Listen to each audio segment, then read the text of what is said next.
Hello everybody. आज atomic physics start करने वाले हैं। इसमें वेरी फर्स्ट टॉपिक हम ले रहे हैं एटॉमिक मॉडल से रिलेटेड। इस टॉपिक को एटॉमिक फिजिक्स को हमने 3 लेक्चर्स में बांटा है।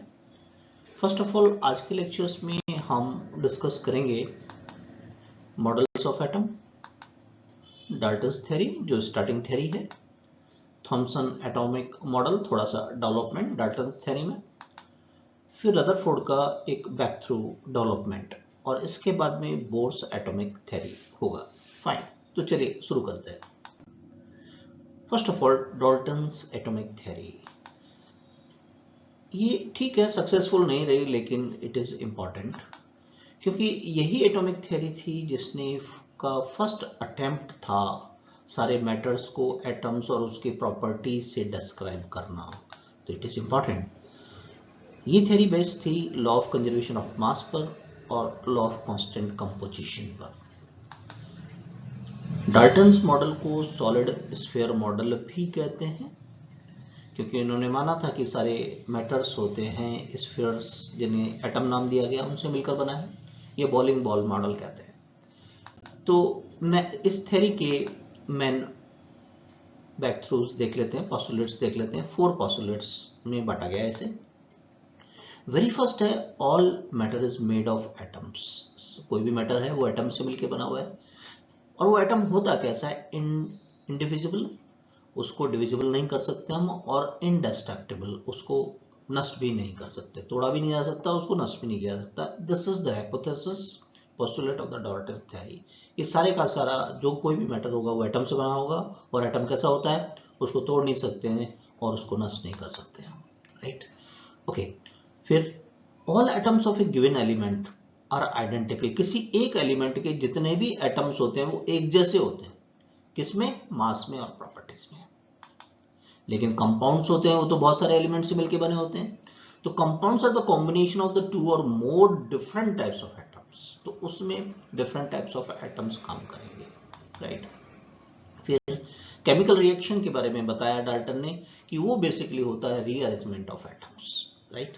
This is the first theory about the atom. Okay, अब इसकी कुछ लिमिटेशंस थी कि क्यों नहीं आगे बढ़ा डाल्टन्स थ्योरी। सबसे पहले तो it did not account for the sub atomic particles. Atom तक ही था लेकिन सब एटॉमिक पार्टिकल जो डिस्कवर हो रहे थे, इलेक्ट्रॉन, प्रोटॉन, न्यूट्रॉन, उनके बारे में कोई जानकारी इससे नहीं मिल रही थी, है ना। फिर साथ ही साथ आइसोटॉप्स के बारे में कोई जानकारी इस थ्योरी से नहीं मिल रही थी। ठीक है, एटम के बारे में बता रहा था ये। आइसोटॉप्स क्या होते हैं आप बताइए। एटम्स ऐसे एटम्स होते हैं जो सेमी एलिमेंट के होते हैं लेकिन उनके मासेस डिफरेंट होते हैं, राइट। उन आइसोटॉप्स के बारे में उन्होंने नहीं बताया। साथ ही साथ आइसोबार के बारे में भी कुछ नहीं पता लग रहा था। आइसोबार क्या होते हैं, ये which are the atoms of the different elements. Different elements के एटम्स होते हैं, ठीक है। इन्होंने ये तो बताया था कि डिफरेंट एलिमेंट के एटम अलग अलग होते हैं, है ना, लेकिन जिनके की सेम मास नंबर होते हैं, तो यानी डिटेल में नहीं गए थे। Finally it did not account for the allotropes. Allotropes क्या होते हैं, which are the different forms of the same element. एक ही एलिमेंट के डिफरेंट जो फॉर्म होते हैं, जैसे कार्बन के बहुत सारे डायमंड है, ग्रेफाइट है, that have the different physical and the chemical properties जो डिफरेंट होती है, उसके बारे में डाल्टन्स थ्योरी से हमें कोई आइडिया नहीं लगा था। These are the limitations. That's why तभी फिर दूसरी थ्योरी आती है पिक्चर। डाल्टन थ्योरी के बाद में आया थॉमसन्स एटॉमिक मॉडल, जो कि जे थॉमसन ने प्रपोज किया था 1904 में।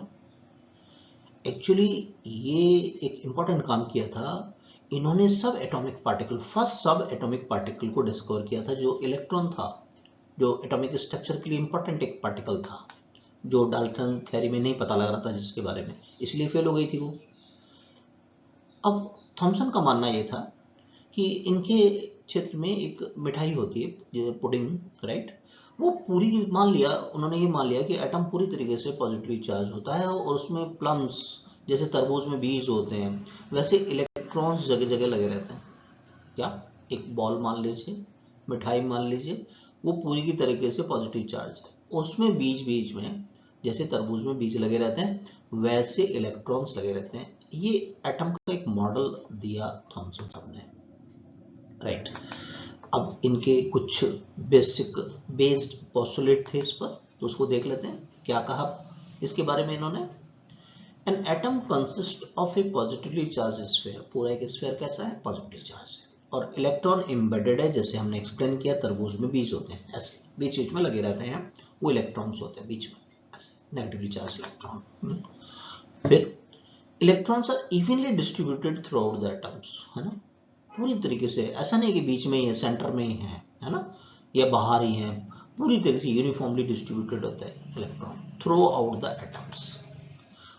An atom as a whole is electrically neutral because the negatively charged electron and positively charged protons are equal. अब इनका ये मानना था कि जितना पॉजिटिव चार्ज है उस स्फीयर पर उतना ही टोटल नंबर ऑफ इलेक्ट्रॉन पर नेगेटिव चार्ज होता है। ये एक्सप्लेनेशन था एक तरीके से, इसलिए एटम क्या होता है, इलेक्ट्रिकली न्यूट्रल। क्लियर। जैसे जैसे साइंस में डेवलपमेंट हो रहा था, एटम में और नई डिस्कवरीज हो रही थी, तो थॉमसन्स में कुछ लिमिटेशंस पाई गई, जैसे न्यूक्लियस के बारे में कुछ आइडिया था नहीं, न्यूक्लियस के बारे में कुछ डिस्कवरीज रदरफोर्ड ने कर ली थी। It did not account the nucleus, nucleus के बारे में कोई चीज नहीं थी। Rutherford experimental investigation suggested that the atom had a tiny nucleus. Rutherford का जो एक्सपेरिमेंटल इन्वेस्टिगेशन था, ऑब्जर्वेशन था, उससे ये पता लगा था कि एटम में एक छोटा, एक बीच में एक पार्ट होता है जो न्यूक्लियस होता है, जिसमें कि लार्ज पॉजिटिव चार्ज होता है, जबकि थॉमसन ने बताया था कि पॉजिटिव चार्ज पूरा स्फीयर पर होता है ना, राइट। तो एक लिमिटेशन है।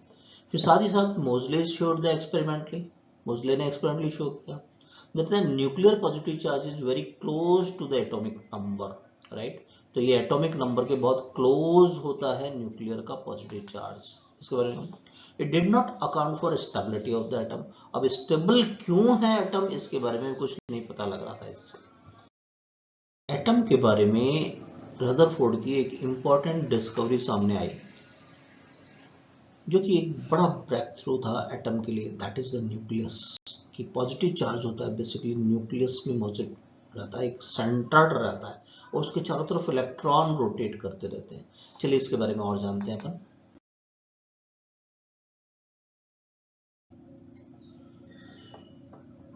ये ऑब्जर्वेशन मिला था एक फेमस अल्फा स्कैटरिंग एक्सपेरिमेंट से। था क्या, रदरफोर्ड ने सजेस्ट किया और गीगर और मार्सन ने एक्सपेरिमेंट परफॉर्म किया। बेसिकली किया क्या है इन्होंने, 5.5 मेगा इलेक्ट्रॉन वोल्ट, काफी सारी एनर्जी होती है, इससे अल्फा पार्टिकल बिस्मिथ से इमिट किए, जो कि एक रेडियो एक्टिव सोर्स होता है। यहां पर बिस्मिथ को रखा, और सामने रखा एक metal foil, thin gold foil, उसका थिकनेस था 0.21 माइक्रोमीटर, राइट। थिकनेस कह सकते हैं 2.1 × 10⁻⁷ मीटर, और इस पर बम्बार्डमेंट किया और उसके ऑब्जर्वेशन लिए जिंक सल्फाइड स्क्रीन पर। अब यहां से अल्फा पार्टिकल्स इमिट हुए बिस्मिथ से, और गोल्ड फॉइल से स्ट्राइक करके कुछ काफी एंगल पर डाइवर्ट हुए, कुछ सीधे निकल गए और कुछ काफी ज्यादा एंगल से डाइवर्ट हो गए। तो the scattered alpha particle were observed through a rotating detector. यहां एक रोटेटिंग डिटेक्टर लगा हुआ था जिंक सल्फाइड प्लेट के पीछे, और उसको माइक्रोस्कोप से देखा गया। The scattered alpha particle on striking the screen produces the brief light flashes. वो कैसे देखा, जिंक सल्फाइड पे फ्लैशेस, चमक नजर आ रही थी यहां पर माइक्रोस्कोप से देखने पर। These flashes may be viewed through a microscope and distribution of the number of scattering particle may be studied as a function of angle of scattering। और उससे किया क्या, जो चमक नजर आ रही थी डिफरेंट एंगल पर कितने पार्टिकल स्ट्राइक कर रहे हैं, ये चीज नोट कर ली गई। जरा देखें हुआ कैसे था ये। मान लीजिए एक गोल्ड एटम है ये, राइट। ये इसका न्यूक्लियस, इसकी जानकारी देते हैं। कुछ पार्टिकल ऐसे सीधे निकल गए, कुछ थोड़े एंगल पर डाइवर्ट हो गए। जैसे जैसे न्यूक्लियस के पास में अल्फा पार्टिकल को भेजा जा रहा है, ज्यादा एंगल से डाइवर्ट हो रही है। न्यूक्लियस के बिल्कुल पास में से जो है वो बहुत ज्यादा एंगल से डाइवर्ट हो रहे हैं, मोर देन 90 डिग्री से, और जो बिल्कुल निशाना साध के यूं मान लीजिए बिल्कुल न्यूक्लियस की तरफ भेजे गए वो 180 डिग्री से डाइवर्ट हो गए। ऐसा ही नीचे भी दिखा सकते हैं अपन, ये तो सिमेट्रिकल हुआ था काम। जैसे जैसे न्यूक्लियस के पास जाते हैं तो एंगल बढ़ता हुआ चला जाता है। तो इस एक्सपेरिमेंट से जो गीगर और मार्शल ने किया, उससे क्या ऑब्जर्वेशन रदरफोर्ड ने लिए, that is important. Most of the alpha particle passed straight through the gold foil, ज्यादातर पार्टिकल सीधे निकल गए, राइट। इससे क्या कंक्लूजन ड्रॉ हुआ, it indicates the most of the space in an atom is empty, खाली होता है। एटम का ज्यादातर क्षेत्र कैसा होता है, खाली। Second, some of the alpha particle will scattered by the only small angles. आप ये देखिए, ये बहुत कम एंगल से हुए हैं। आप इसको 10 डिग्री कह सकते हैं, ज्यादा ज्यादा 30 डिग्री कह दीजिए, है ना, फ्यू डिग्री। इसका मतलब क्या हुआ, अल्फा पार्टिकल कैसा होता है, पॉजिटिवली चार्ज्ड और हैवी भी होता है कंपेयर टू द इलेक्ट्रॉन। क्यों, हीलियम का न्यूक्लियस कहते हैं इसको। न्यूक्लियस में क्या होते हैं, न्यूट्रॉन और प्रोटॉन, आज हम जानते हैं वो इलेक्ट्रॉन के कंपेयर में काफी भारी होते हैं। Could only be deflected by the heavy and positive region in the atom. इसमें भाई अल्फा पर अगर पॉजिटिव चार्ज है तो वो, और काफी ज्यादा है वो, तो वो अगर डिफ्लेक्ट हो रहे हैं तो पॉजिटिव भी होना चाहिए और काफी भारी होना चाहिए मामला, ठीक है, तभी वो डाइवर्ट होंगे, अन्यथा नहीं होंगे। It indicates that the positive charges and the most of the mass of the atom are concentrated at the center called the nucleus। Come divert हो रहे थे ना, इसका मतलब दूर है इससे, है ना, yes, कम एंगल से डिफ्लेक्शन हो रहा है तो इसका मतलब दूर है, इसलिए कह रहे हैं सेंटर की तरफ है। Fine. A few of alpha particle, ऐसा कह सकते हैं 9000 में एक particle were deflected through the large angle even greater than the 90 degree.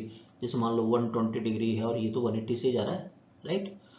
तो some of even the retrace their path, जैसे जो 180 डिग्री की बात हो रही है तो एंगल ऑफ डिफ्लेक्शन कितना हो गया, 180 डिग्री हो गया, है ना, राइट। तो इसका मतलब क्या हुआ, alpha particle which travel toward the nucleus, nucleus के पास में जा रहे हैं, get retrace through the Coulombian force of repulsion, यानी इस यहाँ जबरदस्त रिपल्शन लग रहा है।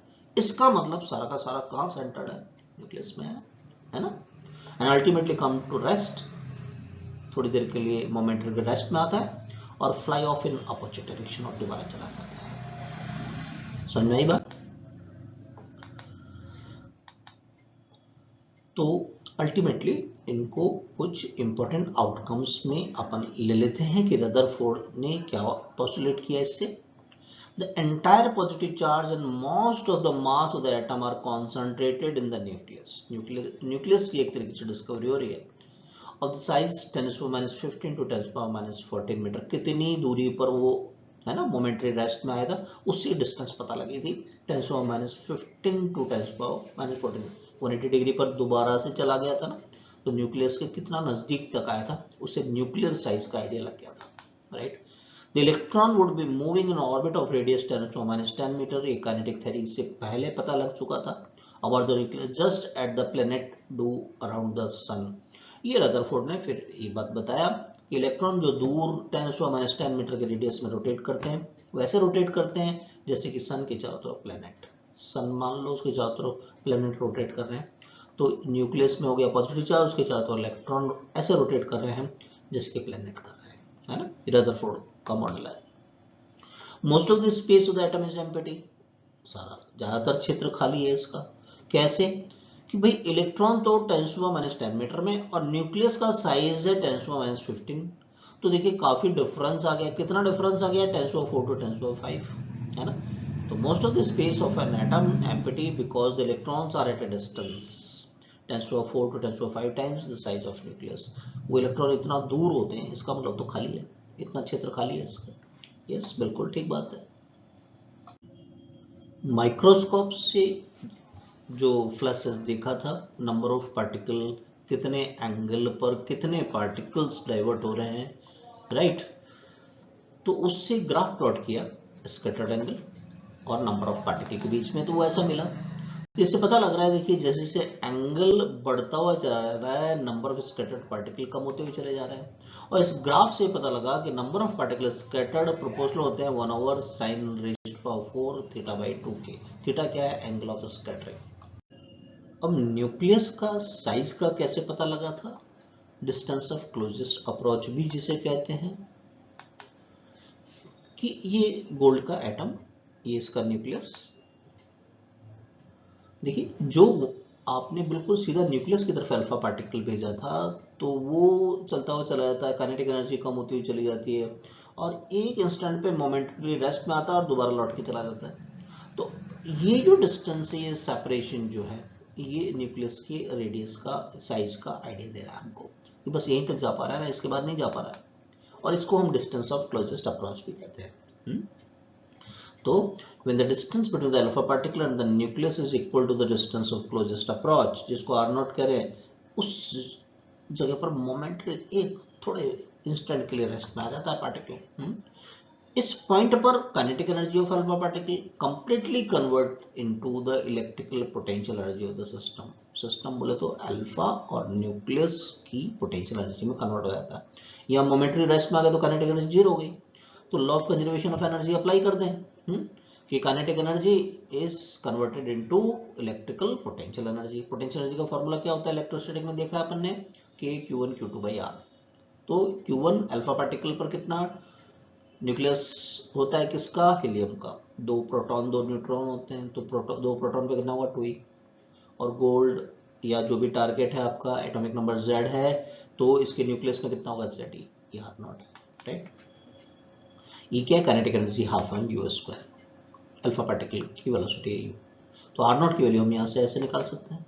तो R0 comes out to be the 2ZE², है ना। K की वैल्यू रखे तो 4πε0E आ जाएगा हमारे पास में। अब आप खुद देखें, जैसे मान लीजिए गोल्ड है, तो Z हमें पता है 79 है। इलेक्ट्रॉन का चार्ज है 1.6 × 10⁻19 E, है ना। अभी थोड़ी देर पहले बताया था 5.5 मेगा इलेक्ट्रॉन वोल्ट, और K 9 × 10⁻9। ये सारी वैल्यू हमें पता है, तो यहाँ रख देंगे, तो क्या हमारे पास न्यूक्लियर का साइज नहीं आएगा? ये ऑर्डर आ जाता है 10⁻15 मीटर। क्लियर है? दूसरी एक इंपॉर्टेंट बात, इंपैक्ट पैरामीटर। ये क्या होता है समझते हैं। ये गोल्ड का एटम,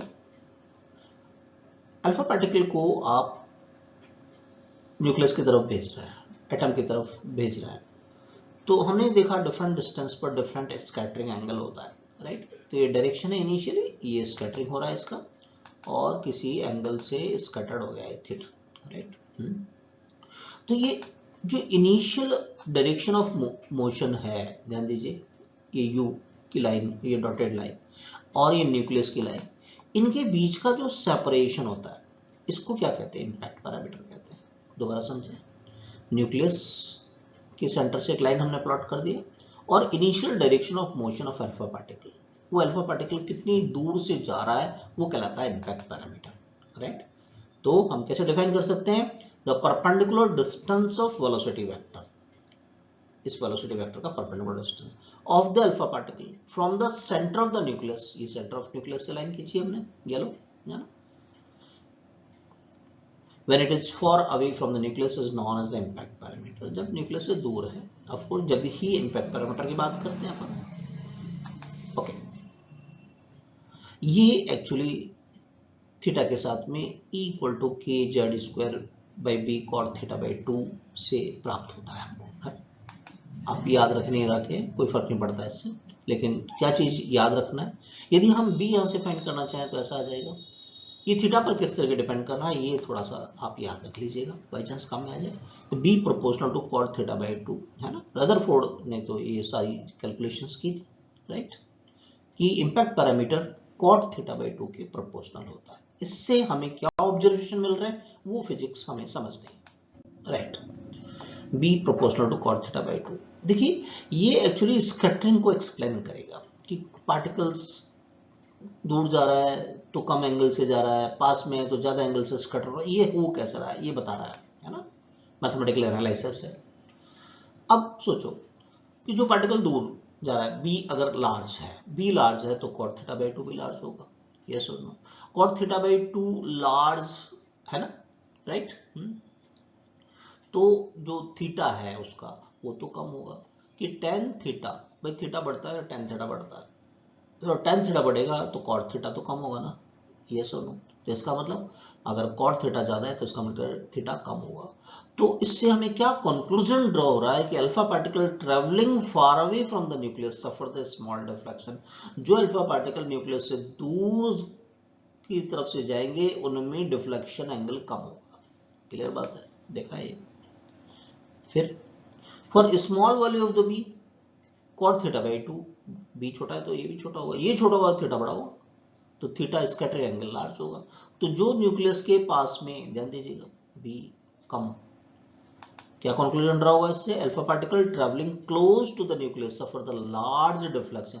जैसे जैसे पार्टिकल पास में आता हुआ चला जाता है, देखिए पास में आता जा रहा है तो ये डिफ्लेक्शन एंगल बढ़ता हुआ चला जा रहा है, और बिल्कुल पास में है यानी सेंटर की तरफ तो 180 से हो गया। ठीक बात है। 180 वाले को अलग से एक्सप्लेन करते हैं। फॉर बी इक्वल टू 0, अगर बी 0 रख दिया तो कॉट थीटा बाई 2 भी 0 हो गया, तो थीटा बाई 2 कितना हो गया? 90 डिग्री, है ना। तो थीटा की वैल्यू कितनी आ गई? 180 डिग्री, तो डिफ्लेक्शन एंगल कितना है? 180 डिग्री। क्लियर है। Alpha particle directed towards the centre of the nucleus, the alpha particle returns the path, दोबारा अपने पाथ पर ही लौट जाता है, जिधर से आ रहा था उधर ही लौट जाता है। ठीक बात है। अभी रदरफोर्ड जो ऑब्जर्वेशन है इस पर सबसे पहले क्वेश्चंस बनते हैं, है ना। बोर एटॉमिक मॉडल से पहले इस पर क्वेश्चन पूछे जाते हैं, तो पहले देख लेते हैं किस तरीके से क्वेश्चंस आते हैं इस पर। एक क्वेश्चन स्क्रीन पर आपके सामने है, बेसिकली स्कैटरिंग एक्सपेरिमेंट पर क्वेश्चन बनते हैं। In the scattering alpha particle experiment, ये 7.9 mega electron volt alpha particle moves toward the gold nucleus Z79। Gold nucleus है, अल्फा पार्टिकल की एनर्जी है 7.9 mega electron volt. How closed is the alpha particle to get centre of the nucleus, कितना पास में गया है, यानी आपको क्या निकाला है? डिस्टेंस ऑफ क्लोजेस्ट अप्रॉच, है ना। हमने क्या देखा था कि सारी kinetic energy electrical potential energy में कन्वर्ट हुई थी, तो आर नॉट की वैल्यू आ गई थी हमारे पास में। आर नॉट को हम ऐसा लिख सकते हैं, तो चलो अब न्यूमेरिकल वैल्यूज पुट करते हैं। के की वैल्यू 9 इंटू 10⁻⁹, Z 79 दे रखा है क्वेश्चन के अंदर, ई स्क्वायर, अब एनर्जी है मेगा इलेक्ट्रॉन वोल्ट में, मेगा मतलब 10⁶ ई, है ना, तो ये जूल में हो गया फिलहाल। अब कट कर लेते हैं, एक इलेक्ट्रॉनिक चार्ज से एक इलेक्ट्रॉनिक चार्ज, तो ई रह गया ऊपर।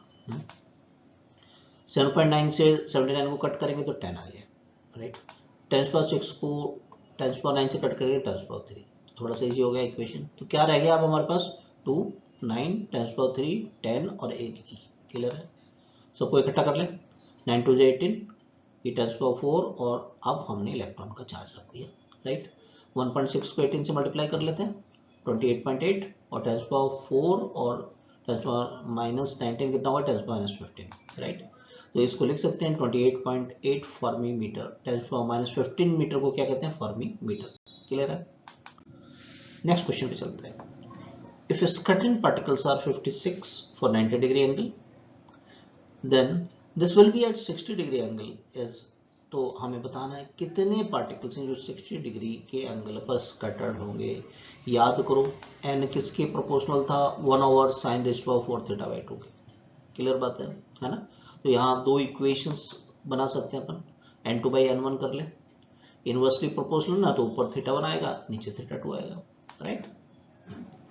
वैल्यू रख दें, θ1 हमको दे रखा है 90 डिग्री, तो 45 हो गया। θ2 दे रखा है 60, तो कितना हो गया? Half 30 degree. वैल्यू रख दें, sin 45 1/√2, sin 30 1/√2, तो √2 से 2 कट होगा तो नीचे 1/√2 बचेगा, तो √2 पर जाएगा तो √2 आ गया, √2⁴ कितना आ गया? 4। तो n2 कितना हो गया? 4 टाइम्स ऑफ n1। n1 कितना था हमारे पास? 56, रख दो 56, राइट, मल्टीप्लाई कर लो। इसका मतलब 60 डिग्री के एंगल पर 2 to 4 पार्टिकल्स स्कैटर्ड होंगे। रदरफोर्ड के मॉडल में काफी कुछ काम हुआ था, न्यूक्लियस की जानकारी हुई थी, रदरफोर्ड साहब ने इलेक्ट्रॉन की डिस्कवरी की थी। इंस्पाइट ऑफ दैट कुछ ड्रॉबैक्स थे एटॉमिक मॉडल में, इसी वजह से बोर एटॉमिक मॉडल डेवलप करना पड़ा था। पहली और इम्पोर्टेंट बात कि इलेक्ट्रॉन न्यूक्लियस के चारों तरफ कॉन्स्टेंटली जब रिवॉल्व करता है, तो कोई सर्किल में रिवॉल्व करेगा तो एक सेंट्रीपिटल एक्सीलरेशन होना चाहिए। एक्सीलरेशन यानी कि एक कांस्टेंट एक्सीलरेशन है वहां पर। तो उसी समय पर, उससे पहले ये जानकारी हो चुकी थी क्लासिकल इलेक्ट्रोमैग्नेटिक थ्योरी में कि एक चार्ज पार्टिकल को एक्सेलरेट किया जाता है तो इलेक्ट्रोमैग्नेटिक वेव्स जनरेट होती हैं, रेडिएशन जनरेट होती हैं। हमने डिटेल डिस्कशन किया है EMW का, है ना, पूरा 2 लेक्चर्स के अंदर। जिन्होंने नहीं देखा उसे देखिएगा, क्वेश्चन पूछे जाते हैं, है ना, एक इम्पॉर्टेंट लेक्चर्स है वो। फाइन। तो हम क्या जानते हैं EMW में कि जब चार्ज पार्टिकल को एक्सेलरेट किया जाता है तो एनर्जी रेडिएट होती है। फाइन। और रदरफोर्ड साहब क्या कह रहे थे कि न्यूक्लियस के चारों तरफ इलेक्ट्रॉन मूव कर रहा है तो एक्सेलरेटेड है, तो इसका मतलब एनर्जी निकल रही है उससे। एनर्जी निकल रही है तो कॉन्स्टेंटली डिक्रीज होती हुई चली जाएगी। किसी की एनर्जी डिक्रीज होगी तो वो उस ऑर्बिट में रह नहीं सकता है। तो electron will spiral inward and eventually fall into the nucleus. तो भाई होगा क्या जब एनर्जी कम होगी, तो देखिए ध्यान से होगा क्या, देखिए इलेक्ट्रॉन का रेडियस कम होता हुआ जा रहा है और फाइनली न्यूक्लियस में गिर जाएगा भाई। ये तो यस और नो, है ना। ये तो एक स्पाइरल पाथ बनाएगा। तो इसका मतलब आप एटम तो स्टेबल रहा नहीं रदरफोर्ड का, लेकिन हम जानते हैं कि एटम तो स्टेबल होता है। तो ये तो एक बड़ा ड्रॉबैक हो गया, है ना। दूसरी और इम्पोर्टेंट बात कि क्लासिकल इलेक्ट्रोमैग्नेटिक थ्योरी से हम जानते हैं कि फ्रीक्वेंसी जो होती है इलेक्ट्रोमैग्नेटिक वेव्स की वो इक्वल होती है रिवॉल्विंग इलेक्ट्रॉन की फ्रीक्वेंसी के, राइट। तो अब ये देख रहे हैं जब वो स्पाइरल पाथ में जा रहा है भाई, तो इसकी फ्रीक्वेंसी चेंज होती हुई चली जा रही है, कंटिन्यूसली चेंज हो रही है, राइट। तो लाइट जो इमिट होगी वो कंटिन्यूसली होगी और उसका स्पेक्ट्रम कैसा होगा, कंटिन्यूस। लेकिन ये तो कॉन्ट्रडिक्शन है। एक्चुअल के अंदर एटम का जो स्पेक्ट्रम हम देखते हैं वो लाइन स्पेक्ट्रम होता है, कंटिन्यूस स्पेक्ट्रम नहीं होता है। तो this is also a big drawback, right. और इसी के लिए बोर एटॉमिक मॉडल को डेवलप करना पड़ा। ये अपने आप में एक बड़ा एस्पेक्ट है। तो सेकंड लेक्चर में हम बोर एटॉमिक मॉडल को लेंगे। जो फर्स्ट टाइम आए हैं वो सब्सक्राइब कीजिए जिससे कि बोर एटॉमिक मॉडल आपके साथ डिस्कस कर सकें। Thank you for watching.